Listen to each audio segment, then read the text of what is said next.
چلا دو بیٹا. بسم اللہ والصلاۃ والسلام علی رسول اللہ اما بعد. سوال ہے کہ غسل جب آپ کسی جگہ پہ مکمل کر لیتے ہیں تو پاؤں جگہ کو تبدیل کر کے دھونے چاہیے. اصل اس میں اسی لیے میں نے ذکر کیا تھا آج کے دور کو مد نظر رکھتے ہوئے، کیونکہ آج کل ایک تو ٹائلنگ ہے اور ایک یہ ہے کہ وہ پانی رکتا نہیں ہے، وہ ساری چیزیں بہہ جاتی ہیں ساتھ ہی. تو پھر جوتے جب ساتھ موجود ہیں تو پھر آپ نے اگر پاؤں دھو کے جوتا پہن لیا تو وہ جگہ تبدیل کرنے کے مترادف ہی ہوتا ہے، ظاہر ہے وہ دوسری جگہ پہ ہوگا. تو اس دور میں کیونکہ مٹی ہوتی تھی نیچے، تو اس مٹی کے اندر بعض دفعہ کوئی چیز نجاست کوئی چیز پھنس جاتی تھی، اس لیے حکم دیا کہ بھئی تھوڑی سائڈ پہ ہو کے پاؤں دھو لیا کرو.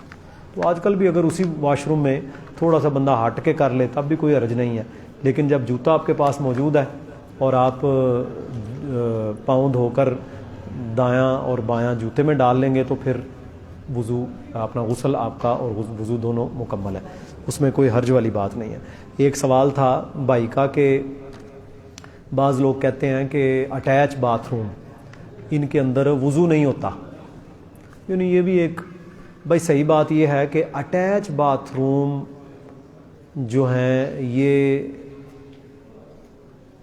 ناپسندیدہ ہیں، بالخصوص جب آپ کے بیڈ روم کے اندر ہی اس کا دروازہ نکل رہا ہے، یہ اور ناپسندیدہ ہے. باقی اگر کھلی جگہ ہے اور واش روم اور اس کو آپ پارٹیشن بھی، ابھی نئی جدت میں ہم نے دیکھا ہے کئی نقشوں میں کہ انہوں نے اندر داخل ہونے کا کمرہ ایک ہے، پھر آگے جا کے دونوں کو الگ الگ کیا ہوا، تھوڑا تھوڑا نا پارٹیشن کر دی. تو یہ ہو جائے تو ٹھیک ہے، لیکن اگر عام اٹیچ باتھ روم بھی ہو تو اس کے اندر وضو کیا جا سکتا ہے، کوئی حرج والی بات نہیں ہے. پانی پاک کرنے والا ہے، پانی پاک کرنے والا ہے، ٹھیک ہے. تو آپ نے واش روم والی جگہ پہ اپنا بیت الخلاء پخانہ پیشاب کیا، نہانے کی جگہ تو ظاہر ہے اس سے الگ ہی ہے نا. تو نہانے کی جگہ پہ جب اگر آپ کو شک بھی ہو تو صرف اور صرف وہاں پر ایک لوٹا پانی بہا دینے سے وہ پاک ہو جائے گی. حدیث کے الفاظ ہیں کہ پانی پاک کرنے والا ہے، تو آپ پانی یوز کریں، اسے صاف کر لیں اور اس کے بعد وہاں غسل بھی کریں اور وضو بھی کر لیں، ہو جائے گا. یہ کہنا کہ جی وہاں وضو ہی نہیں ہوگا یہ بڑی خطرناک بات ہے، ایسے تو معاملہ. ہاں باقی جو دوسرا مشورہ ہے وہ ہم یہ ضرور احباب کو دیتے ہیں کہ بھائی اگر آئندہ نقشے بنوائیں تو اپنے کمروں کے اندر واش روم کے دروازے نہ رکھیں، ٹھیک ہے جی. میں نے پہلے ایک گھر بنوایا، اس میں ہم نے یہ غلطی کی، پھر ہمیں احساس ہوا کیونکہ ظاہر ہے شیاطین اس کے اندر ہیں. اللہم انی اعوذ بک من الخبث والخبائث، شیطان گندے جن اور جننیاں سارے اس کے اندر ہوتے ہیں. تو پھر نیکسٹ اللہ نے موقع دیا، ہم نے بنوایا. میں نے ایک واش روم بھی اپنے اس نئے گھر میں ایسا نہیں بنوایا جس کا کمرے میں دروازہ دیا ہو. یعنی اگر بنائے ہیں تو وہ باہر سے ہی آنا ہے. یقیناً وہ مشکل ہے، اس میں بڑے مسائل اور بھی ہیں، لیکن اس میں کم از کم وہ شیاطین کی کنٹامینیشن جو ہوتی ہے نا اس کی سیونگ بہت ہے، محفوظ رہ جاتا ہے، بچے محفوظ رہتے ہیں. باقی غسل تو کرنا ہی کرنا ہے، وہ تو کوئی ایسا ایشو نہیں ہے. پھر رہ گیا مسئلہ یہ ہے کہ یہ کلچر، انگریزوں کا کلچر کہ جی بیڈ روموں سے واش روم سے بیڈ روم آنا جانا، وہی جوتے آ رہے ہیں. یہ آگے بہت ساری اس کے اندر جو ہے نا خرابیاں بن جاتی ہیں. بچے سو رہے ہیں ساتھ، ٹھیک ہے جی، جنابت کی بھی حالت ہے، دعا بھی پڑھنا کسی کو نہیں یاد رہی، تو وہ پھر بندہ ایک اوپن کیس بن جاتا ہے شیاطین کے سامنے، اور وہ تو حملہ کرنے کو تیار ہے. تو اس لیے باہری دروازہ ہو تاکہ کمروں کے اندر جب آپ رہیں تو وہ صاف ستھرے رہیں. تو یہ ایک ترغیب ہے، اس پر عمل ضرور کرنا چاہیے انشاءاللہ. جی جی بیٹے.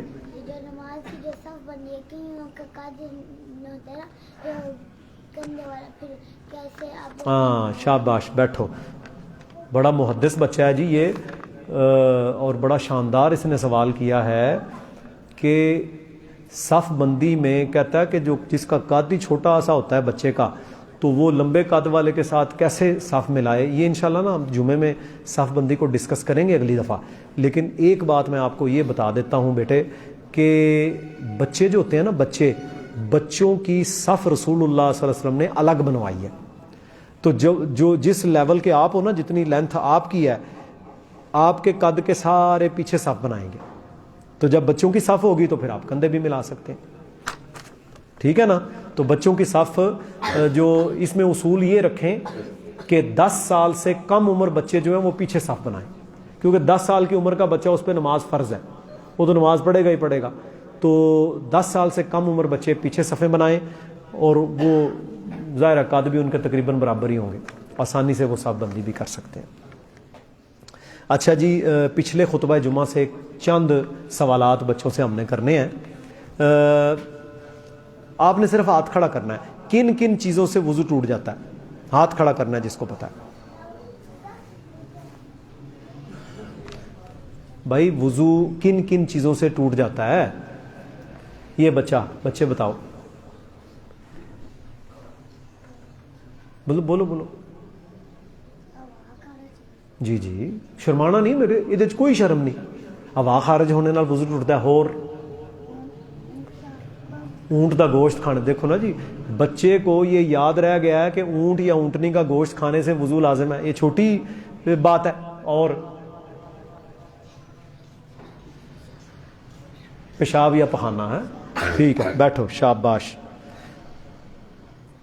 دیکھ لو کتنی چیزیں آئیں جی. وضو کن چیزوں سے ٹوٹتا ہے؟ پیشاب پخانہ، ہوا خارج ہونا، اور اونٹ یا اونٹنی کا گوشت کھانے سے. اور یہ جو آج میں نے بتایا نا مزی اور ودی، یہ پیشاب کے اندر ہی شامل ہے، یعنی ان کا حکم پیشاب والا ہی ہے.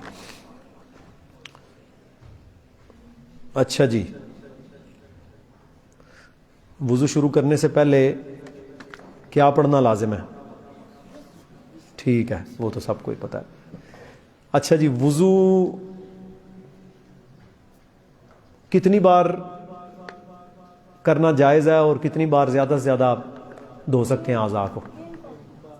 3 بار زیادہ سے زیادہ، اور کم از کم 1 بار بھی اچھے طریقے سے آزاد ہونے سے آپ کا وضو ہو جاتا ہے؟ ہو جاتا ہے. یہ صحیح بخاری میں حدیث ہے. 2 بار دھونے سے بھی ہو جاتا ہے، 3 بار سے بھی. 3 بار سے زیادہ کرنا جائز ہے؟ نہیں جائز. ٹھیک ہے. اچھا جی، جس کی داڑھی ہے وہ چہرہ کیسے دھوئے گا؟ صرف ہاتھ کھڑا کرنا ہے. چہرہ دھوئے گا اور پھر کیا عمل کرے گا یہ بتائیں جی.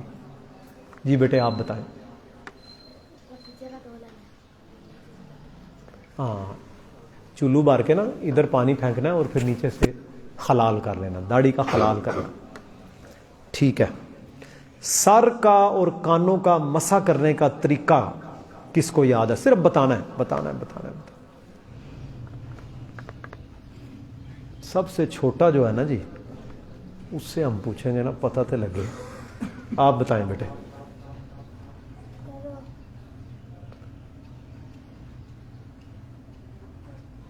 ہاں ٹھیک ہے. ہاں پہلے انگلیاں. ٹھیک ہے، یہ نیچے تک لے کے جانا. چلے اور کوئی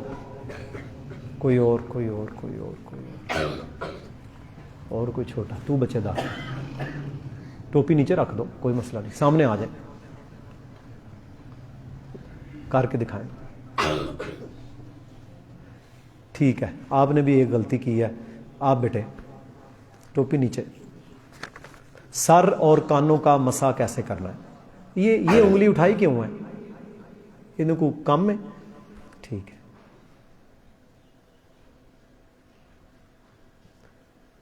ہاں دیکھیں، گردن کا الگ مسح کسی حدیث میں نہیں ہے جو صحیح ہو. ٹھیک ہے، تو یہ روایت ضعیف ہے. گردن کا مسح الگ نہیں ہے. جب آپ نے سر کا مسح کرنا ہے تو نیچے گردن تک لے کے جانا ہے اور پھر واپس لانا ہے، تو وہ گردن کا اس کے ساتھ ہی ہو جائے گا.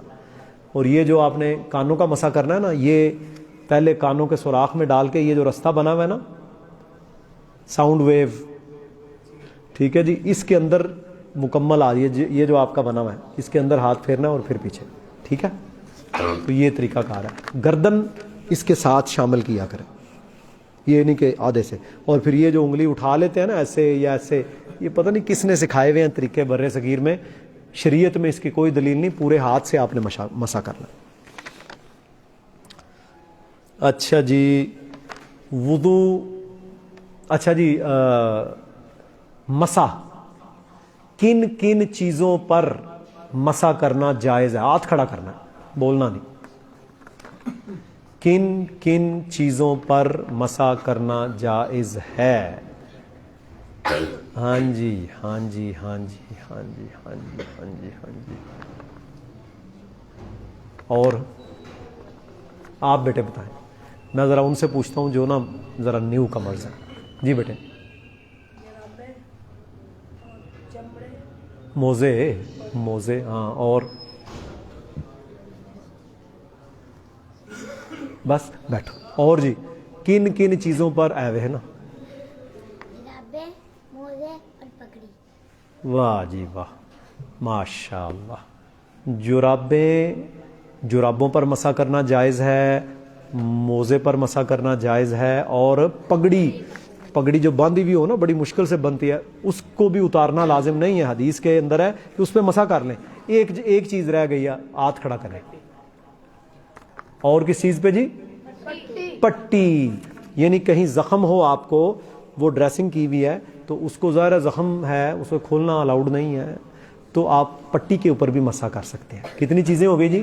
4. تو جرابوں پر مسے کی مدت کتنی ہے؟ یعنی کتنے عرصے تک آپ اس پہ مسا کر سکتے ہیں؟ صرف ہاتھ کھڑا کرنا ہے، بولیا نہ کرو.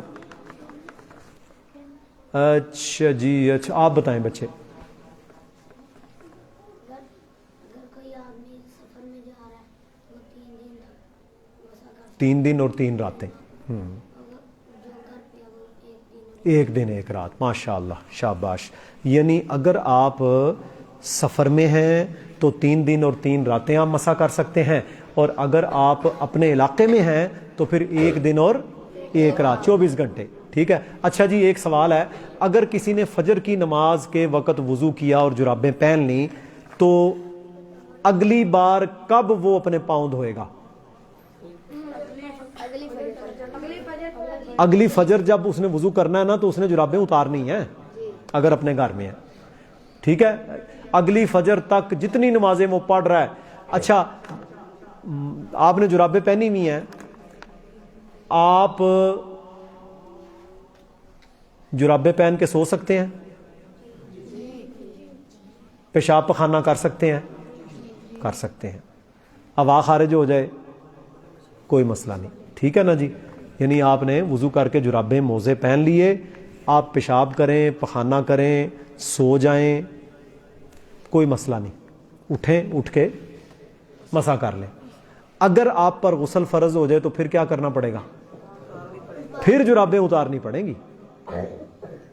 لیکن پٹی کے احکامات الگ ہیں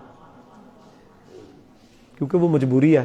وہ اگر غسل بھی فرض ہے، اگر اتنے حصے کو آپ کور کر کے شاپر شوپر باندھ کے نہانا چاہیں تو نہا سکتے ہیں.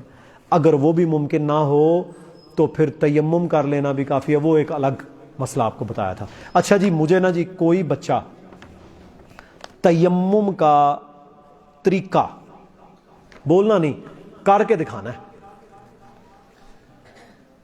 کر کے دکھانا ہے. یہ 4-5 بچے ہیں جن کے ہاتھ اٹھتے ہیں، باقی ہاتھ چھٹی پہ تو نہیں گئے ہوئے.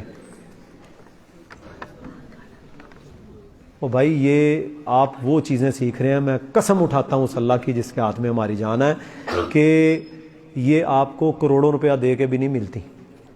میں یورپ یونیورسٹی میں پڑھتا تھا، وہاں کے PhD پروفیسر تھے ہمارے استاد. انہوں یہ نہیں سی پتا استنجا کنج کرنا، کیا فائدہ ایسی ڈگریوں کا. تیمم کا طریقہ، مسنون طریقہ، وہ ہم نے آپ لوگوں سے پوچھنا ہے کہ کس چیز سے تیمم کیا جاتا ہے. آپ بتائیں بچے، اونچی آواز نہ.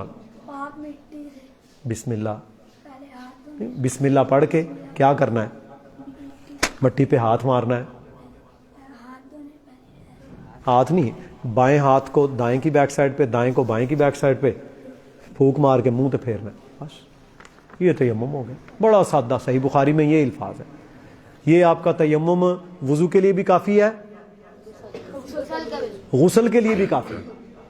ٹھیک ہے. اور گھر میں اگر کوئی بزرگ ہوں تو ان کے لیے کیا طریقہ اختیار کریں گے؟ مثلا وہ تیمم کیسے کریں گے؟ ظاہر ہے زمین تو ادھر نہیں ہے نا، مٹی تو نہیں ہے، وہ پھر کیا؟ نہیں اینٹ نہیں، ہاں اگر کچی اینٹ ہو تو ٹھیک ہے، جو اینٹ کچی بنی ہوتی ہے پکی بھی نہ ہو، وہ مٹی میں نے بتایا تھا نا کہ ایک برتن میں مٹی لے کے رکھ لیں نا، یا ریت مکس کر لیں تو ایک دابڑے میں پرات کے اندر رکھ لیں، وہ یوز کرتے رہیں. ٹھیک ہے جی، بیٹھیں.